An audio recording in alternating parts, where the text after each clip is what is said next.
காளான் பிரியாணி செய்கிறதுக்கு தேவையான அளவு எண்ணெய் ஊற்றிக்குங்க. இது கூட நீங்கள் நெய் இருந்தால் நெய் கூட சேர்த்துக்கலாம். எண்ணெய் சூடானதும் ஒரு பிரிஞ்சி இலை எடுத்து வச்சுருக்கேன், அது சேர்த்துக்குங்க. 3 கிராம்பு சேர்த்துக்குங்க. 2 ஏலக்காய், ஒரு பட்டை, 1/4 ஸ்பூன் சோம்பு. இப்போ பச்சை மிளகாய் 4 சேர்த்துக்குங்க. நான் இதை கீரி தான் வச்சுருக்கேன், கட் பண்ணலை. பிரியாணிக்கு கீரி சேர்த்தா தான் நல்லாயிருக்கும். அடுத்ததான் 3 மீடியம் சைஸ் பெரிய வெங்காயத்தை ஸ்லைஸாக கட் பண்ணி வச்சுருக்கேன், அது சேர்த்துக்குங்க. இப்போ வெங்காயம் நல்லா கோல்டன் கலரில் வர அளவுக்கு வதக்கிங்க. இப்போ வெங்காயம் பாருங்கள் நல்லா வதங்கியிருக்கு. நல்லா இந்த அளவுக்கு வதங்கணும், அப்போ தான் நல்லாயிருக்கும். அடுத்ததாக இஞ்சி பூண்டு பேஸ்ட்டு 2 ஸ்பூன் சேர்த்துக்குங்க. சேர்த்துட்டு இஞ்சி பூண்டோட பச்சை வாசனை போக வரைக்கும் நல்லா வதக்கிக்குங்க. இப்போ இஞ்சி பூண்டோட பச்சை வாசனையெல்லாம் போயிடுச்சு. ஒரு பழுத்த தக்காளி சேர்த்துக்குங்க. தக்காளியும் நல்லா வதங்கணும். இப்போ தக்காளி வெங்காயம் நல்லா வதங்கிருச்சு. நான் ஒரு கைப்பிடி அளவு புதினா எடுத்திருக்கேன், அதில் பாதி இது இப்போ சேர்த்துக்குங்க. அடுத்ததாக ஒரு கைப்பிடி அளவு கொத்தமல்லி எடுத்திருக்கேன், அதிலே பாதி இப்போ சேர்த்துக்குங்க.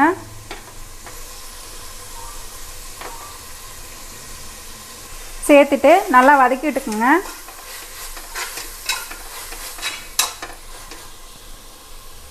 அடுத்ததாக காளான் சேர்த்துக்கலாம்.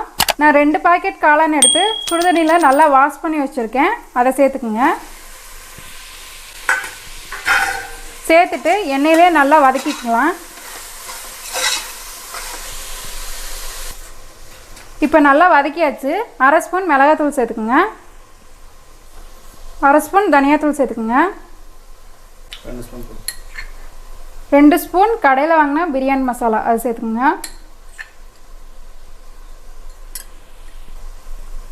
எல்லாத்தையும் நல்லா மிக்ஸ் பண்ணிக்கோங்க. மசாலாவோட பச்சை வாசனை போக வரைக்கும் நல்லா வதக்கிக்குங்க. இப்போ நல்லா மிக்ஸ் பண்ணியாச்சு. இப்போ மசாலாவோட பச்சை வாசனைலாம் போயிருக்கு. இப்போ 1 கப் அளவு தயிர் எடுத்து வச்சுருக்கேன், அது சேர்த்துக்குங்க. இதையும் நல்லா மிக்ஸ் பண்ணி விட்டுக்குங்க.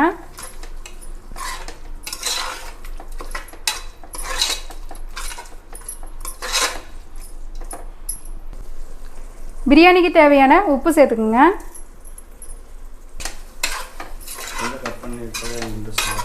லாஸ்ட்டாக மீதி இருக்க கொத்தமல்லி புதினா சேர்த்துக்குங்க.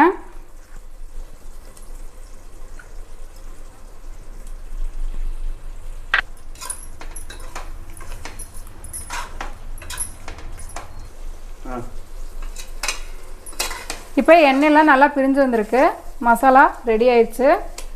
இப்போ தண்ணி சேர்த்துக்குங்க. நான் 2 டம்ளர் அரிசிக்கு 3 டம்ளர் தண்ணி சேர்த்துக்கிறேன்.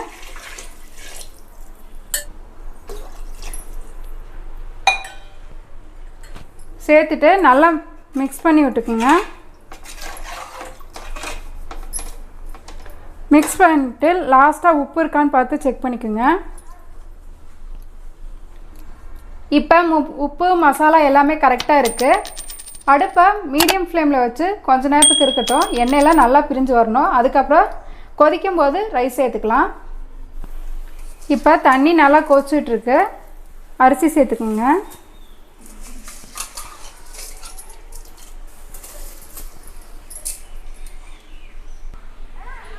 இப்போ ரைஸ் எல்லாம் சேர்த்தாச்சு. லைட்டாக மிக்ஸ் பண்ணி விட்டுக்குங்க. லைட்டாக மிக்ஸ் பண்ணிவிட்டு குக்கர் மூடி போட்டு மூடி வச்சிடலாம்.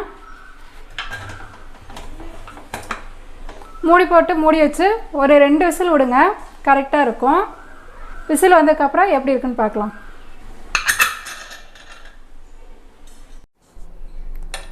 ஏர் ஃபுல்லாக ரிலீஸ் ஆயிடுச்சு. இப்போ வாங்க ஓப்பன் பண்ணி பார்க்கலாம்.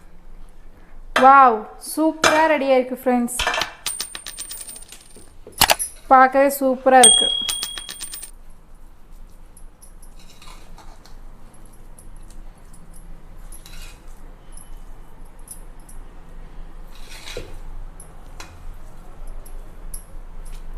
பாருங்கள், சூப்பராக ரெடி ஆயிடுச்சு.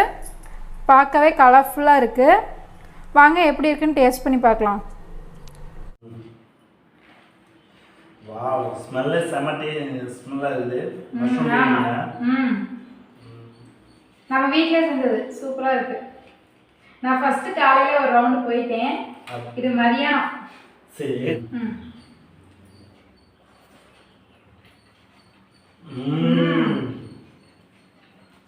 பிரியாணி செம டேஸ்டாக இருக்குது. சூப்பர் ஃப்ரெண்ட்ஸ், செம டேஸ்டாக இருக்குது. ரொம்ப டேஸ்ட்டாக இருக்குது ஃப்ரெண்ட்ஸ். நல்லா இருக்கு பிரியாணி. சூப்பராக இருக்குது. ம், வேற லெவல். எத்தனை